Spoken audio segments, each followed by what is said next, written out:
Assalamu alaikum. Welcome to Biochem graduates. Today I'm going to start a new topic which is HMP shunt. Basically HMP shunt अगर हम HMP shunt की बात करें, ठीक है, इससे पहले हम लोगों ने ग्लाइकोलाइसिस कंप्लीट कर लिया था, ठीक है। ग्लाइकोलाइसिस के अंदर ग्लाइकोलाइसिस के enzymes, glycolytic pathway up to pyruvate, ठीक है।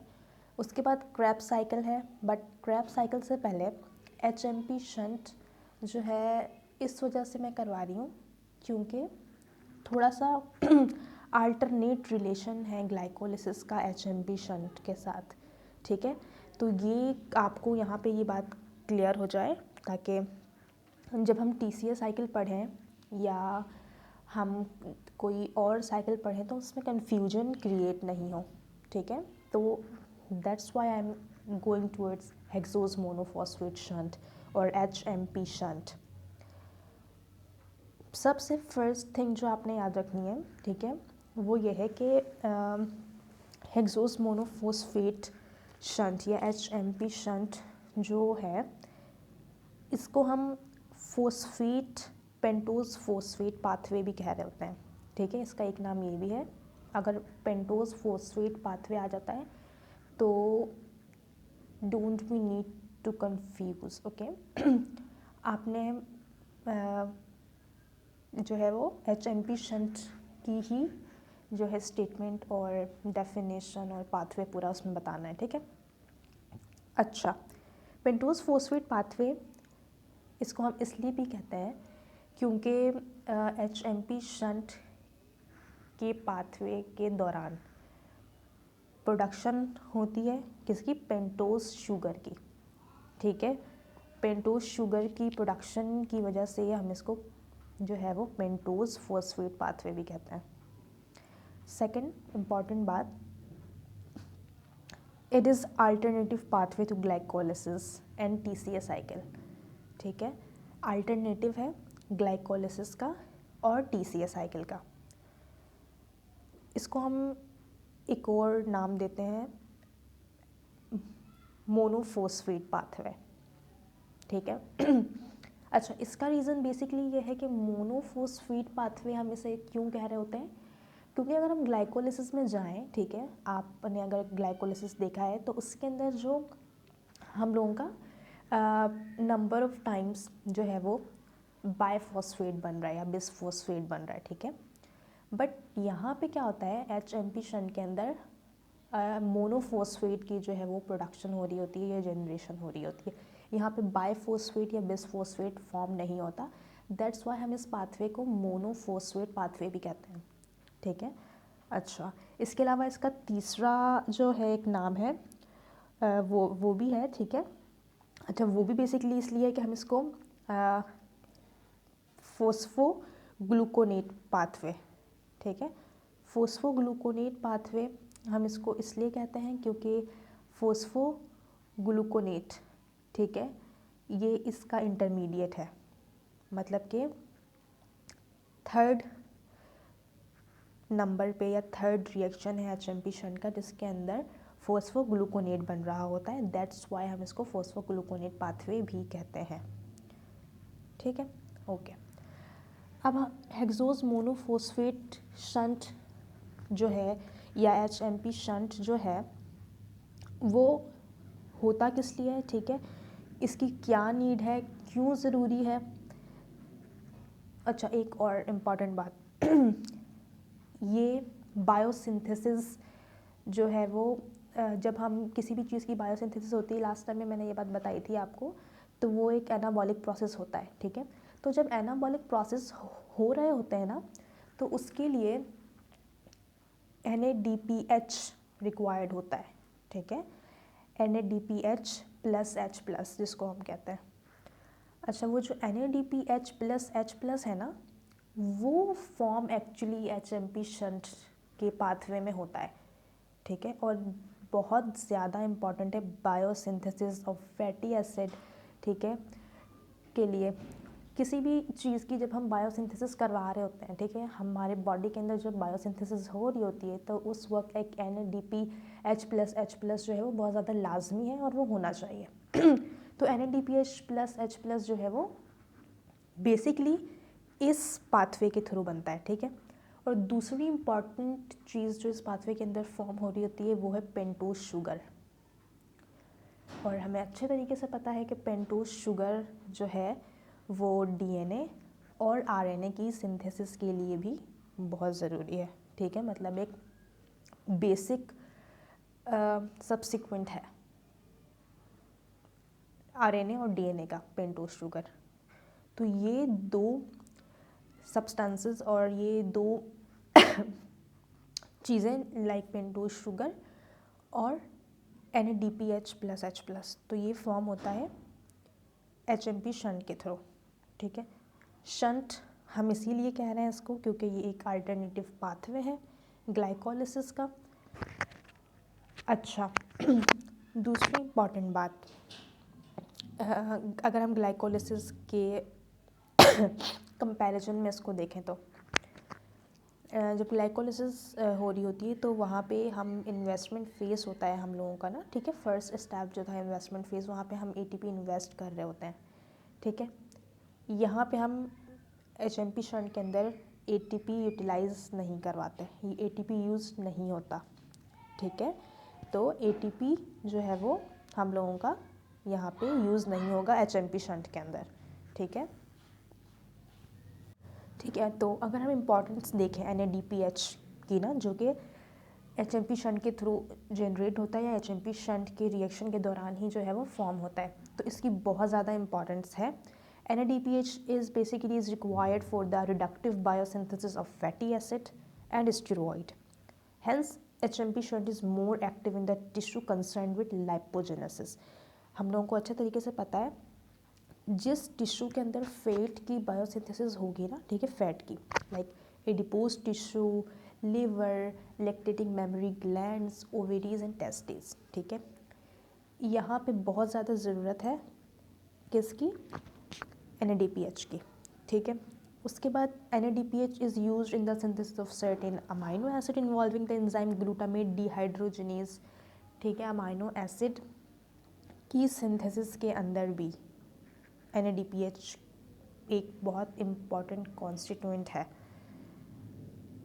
There is a continuous production of H2O2, ठीक है, इन द लिविंग सेल्स। हमें पता है कि H2O2 जो है या फ्री रेडिकल्स जो हैं, जो ऑक्सीजन के थ्रू भी बन रहे होते हैं बॉडी के अंदर, हाइड्रोजन पर ऑक्साइड्स बन रहे होते हैं, ठीक है, क्योंकि बहुत सारे केमिकल रिएक्शंस हो रहे हैं ना कंटिन्यूसली। अब जाहिर सी बात है केमिकल रिएक्शन जब होते हैं तो एक साइड और प्रोडक्ट और एक वेस्ट प्रोडक्ट भी बन रहा होता है, ठीक है, in the form of free radicals. Oxygen भी बना रहा होता है, वाटर से भी बन रहे होते हैं, ठीक है, फ्री रेडिकल्स जो कि बहुत हार्मफुल होते हैं, सही है।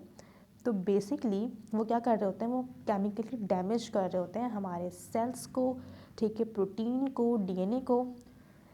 This is however prevented to a large extent through antioxidant free radicals by NADPH, ठीक है। तो NADPH जो है हमें प्रोटेक्ट करता है इन फ्री रेडिकल्स से भी ना, ये जो फ्री रेडिकल्स बन रहे होते हैं बॉडी के अंदर, तो NADPH बहुत ज़्यादा ज़रूरी है। अच्छा, आगे एक डिज़ीज़ भी है जो कि एक एंजाइम की वजह से कॉज होती है, ठीक है, और वो एंजाइम इसी पाथवे का एंजाइम है, बट हम जब वो डिज़ीज़ करेंगे कार्बोहाइड्रेट्स के या ग्लाइकोलिसिस के और HMP शंट के एंजाइम्स के, तो फिर हम वो उसमें डिस्कस करेंगे। बट हमारा मेन फोकस अभी HMP शंट के ऊपर है। मैं अभी रिएक्शंस नहीं करवा रही, ठीक है, I am just going through the overview and importance of HMP shunt in our body और आवर सेल। ओके, ग्लाइकोलिसिस के अंदर जो ग्लाइकोलिसिस है वो ग्लूकोज से स्टार्ट हो रही होती है, ठीक है, बट यहाँ पे जो है वो जो पूरा पाथवे है वो ग्लूकोज 6 फोस्फेट से स्टार्ट हो रहा है। अच्छा, इसी तरीके से अगर हम बात करें ग्लाइकोलिसिस की, तो ग्लाइकोलिसिस के अंदर जितने भी इंटरमीडिएट बन रहे हैं ना, ठीक है, उनके पास और भी रास्ते थे, ठीक है, मतलब जैसे कि ये ग्लूकोज 6 फोस्फेट वहाँ बना और वहाँ से कहाँ आ गया, HMP शंट के अंदर, ठीक है। इसी तरीके से अगर फ्रक्टोज 1,6 बिस फोस्फेट है, उसके ऊपर अगर एल्डोलेस काम नहीं कर रहा, ठीक है, तो उसके पास एक अनदर वे भी है जहाँ पे वो जा सकता है, किसी और चीज़ की जो है वो बायोसिंथेसिस करवा सकता है एज अ इंटरमीडिएट प्रोडक्ट, ठीक है। तो बहुत सारे फेड्स होते हैं, इसी तरीके से पायरुवेट की भी बहुत सारे फेड्स हैं, ठीक है। पायरुवेट के बहुत सारे और भी काम हैं एसिटाइल कोए में कन्वर्ट होने के अलावा भी, ठीक है। तो ऐसा नहीं है कि ग्लूकोज 6 फॉस्फेट में कन्वर्ट होगा, फिर ग्लूकोज 6 फॉस्फेट फ्रक्टोज 6 फॉस्फेट में कन्वर्ट होगा, लाजमी नहीं है कि ऐसा ही होगा हर कंडीशन में, ये कोई रिस्ट्रिक्टेड नहीं है, ठीक है। तो ग्लूकोज 6 फॉस्फेट कहाँ बना है, ग्लाइकोलाइसिस में बना, और वहाँ से कहाँ आ गया, एचएमपी शंट के अंदर आ गया, ठीक है, ग्लूकोज 6 फॉस्फेट। फिर इस ग्लूकोज 6 फॉस्फेट से एचएमपी शंट जो है वो पूरा स्टार्ट होगा। अच्छा फर्स्ट रिएक्शन के अंदर ही एचएमपी शंट की अगर हम बात करें तो इसके फर्स्ट रिएक्शन के अंदर ही हम लोगों को क्या मिल जाता है, जो हमारी डिज़ायर्ड प्रोडक्ट है, ठीक है, या जो हमारा डिज़ायर्ड इक्विवेलेंट है NADPH+H+, ठीक है, वो हमें मिल जाता है by the action of enzyme glucose 6 phosphate dehydrogenase. Last time भी हम डिहाइड्रोजिनेज की बात कर चुके हैं, ठीक है, कि जो डिहाइड्रोजिनेज होता है वो बेसिकली जो है वो क्या करता है, रिड्यूस्ड करवा देता है या ऑक्सीडाइज करवा देता है, ठीक है। ऐसे ही यहाँ पे क्या हुआ, NADP प्रेजेंट था, ठीक है, साइटोसोल के अंदर एंजाइम डिहाइड्रोजिनेज आया और उसने NADPH को कन्वर्ट कर दिया या इसको रिड्यूस्ड कर दिया किसके अंदर, NADPH+H+ के अंदर, ठीक है। तो हमें क्या मिल गया, NADPH+H+ मिल गया यहाँ पे, ठीक है। अब क्वेश्चन यहाँ पे आपके दिमाग में ये आ रहा होगा कि ठीक है, ये सारी बातें हो गई कि एचएमपी शंट के थ्रू पेंटोज शुगर बनती है, ठीक है, और NADPH+H+ बनता है। पेंटोज शुगर तो हम लोगों को पता है कि एक जो है वो शुगर है, ठीक है, 5 कार्बन कंटेनिंग। NADPH क्या है, what is NADPH itself? So NADPH is a biochemical reductant and it is used to synthesize fatty acid, amino acid, fats and different biomolecules, okay, essential biomolecules जो है वो इसके under इसकी presence में ही form हो रहे होते हैं। ये खुद क्या है, NADPH एक बायोकेमिकल रिडक्टेंट है and it is reduced form of NADP जो कि कोएंजाइम है, which is a derivative of water soluble vitamin niacin, ठीक है, कोएंजाइम है, ठीक है, NADP, ठीक है। NADP एक कोएंजाइम है और NADP की रिडक्शन से NADPH+H+ बनता है, ठीक है। और NADP बेसिकली क्या है, डेरिवेटिव है वाटर सोल्यूबल विटामिन का जिसका नाम है नायसिन, वो उससे ही ड्राइव हुआ है, ठीक है। तो यहाँ पे हमें इम्पॉर्टेंस समझ आ गई, एक दफ़ा और शुरू से रिवाइज कर देती हूँ ताकि 1-2 मिनट के अंदर, ओके। एचएमपी शंट, ठीक है, इसको शंट हम इसलिए कह रहे हैं because it is alternative pathway to glycolysis, ठीक है। इसके अंदर ग्लूकोज 6 फॉस्फेट जो होता है वो मेन रिएक्टेंट है जहाँ से पाथवे स्टार्ट हो रहा है, ठीक है। वो ग्लूकोज 6 फॉस्फेट कहाँ से आया है, वो ग्लाइकोलाइसिस के सेकंड स्टेप से आया है, ठीक है। सेकंड हम इसको क्या कहते हैं, फॉस्फोग्लूकोनेट पाथवे भी कहते हैं क्योंकि फॉस्फोग्लूकोनेट क्या है, एक इंटरमीडिएट प्रोडक्ट है। इसको हम मोनोफॉस्फेट पाथवे भी कहते हैं क्योंकि इसके अंदर जितने भी फॉस्फोरिलेटेड जो कंपाउंड है वो क्या है, सिंगल फॉस्फेट कंटेनिंग है, मतलब मोनोफॉस्फोरिलेटेड है। उसके बाद कोई भी ATP यहाँ पे यूटिलाइज नहीं हुआ है इस केमिकल रिएक्शन के दौरान, ठीक है। तो हम ये कह सकते हैं कि ये इस तरीके से भी अल्टरनेट है कि ग्लाइकोलाइसिस के अंदर ATP हम दे रहे थे ना, इन्वेस्टमेंट कर रहे थे ATP की, बट एचएमपी शंट के अंदर हम कोई इन्वेस्टमेंट नहीं कर रहे, कोई ATP हम प्रोवाइड नहीं कर रहे, ठीक है।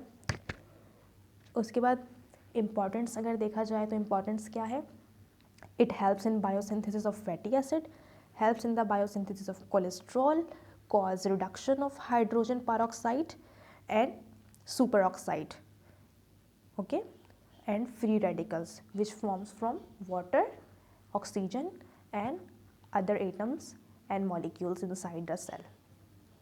उसके बाद एक इम्पॉर्टेंट बात क्या है इसकी कि इसका होना बहुत ज़रूरी है, ठीक है। अगर हमारा एचएमपी शंट नहीं परफॉर्म करेगा अपना अपनी साइकिल सही तरीके से, अपने टास्क सही तरीके से, तो ना NADPH+H+ बनेगा, ठीक है, और ना ही पेंटोज शुगर बनेगा। अगर ये दोनों चीज़ें नहीं बनती, ठीक है, DNA और RNA की सिंथेसिस में प्रॉब्लम आएगी और किसी भी बायोमॉलिक्यूल की सिंथेसिस में प्रॉब्लम आएगी, क्योंकि वो NADPH+H+ डिपेंडेंट होते हैं, ठीक है। तो इसको अच्छी तरीके से समझ लें। It's a general introduction of HMP shunt, and उसके बाद फिर हम नेक्स्ट लेक्चर के अंदर इसका पाथवे देखेंगे और इसके केमिकल रिएक्शंस देखेंगे, जो कि बहुत इजी हैं। एंड अगेन यही कहूँगी कि कोई प्रॉब्लम नहीं है, कोई मसला नहीं है, सिर्फ एंजाइम्स हैं, ठीक है। और एंजाइम्स जो है वो लास्ट टाइम भी जब ग्लाइकोलिसिस पढ़ा रही थी उसके अंदर भी मैंने आपको रीजंस दे दिए थे कि ये एंजाइम अगर है तो इसका क्या फंक्शन है, ये यहाँ क्यों इस तरीके से अपना टास्क परफॉर्म कर रहा है। तो हम इसको भी इसी तरीके से देखेंगे, ठीक है, कि अगर एक रिएक्टेंट है, दूसरा प्रोडक्ट बन रहा है by the action of enzyme, तो वो एंजाइम कौन सा है और उसको किस तरीके से कन्वर्ट कर रहा है, ठीक है। तो तब तक के लिए इसको अच्छे तरीके से देखें and see you soon. Thank you, अल्लाह हाफिज़।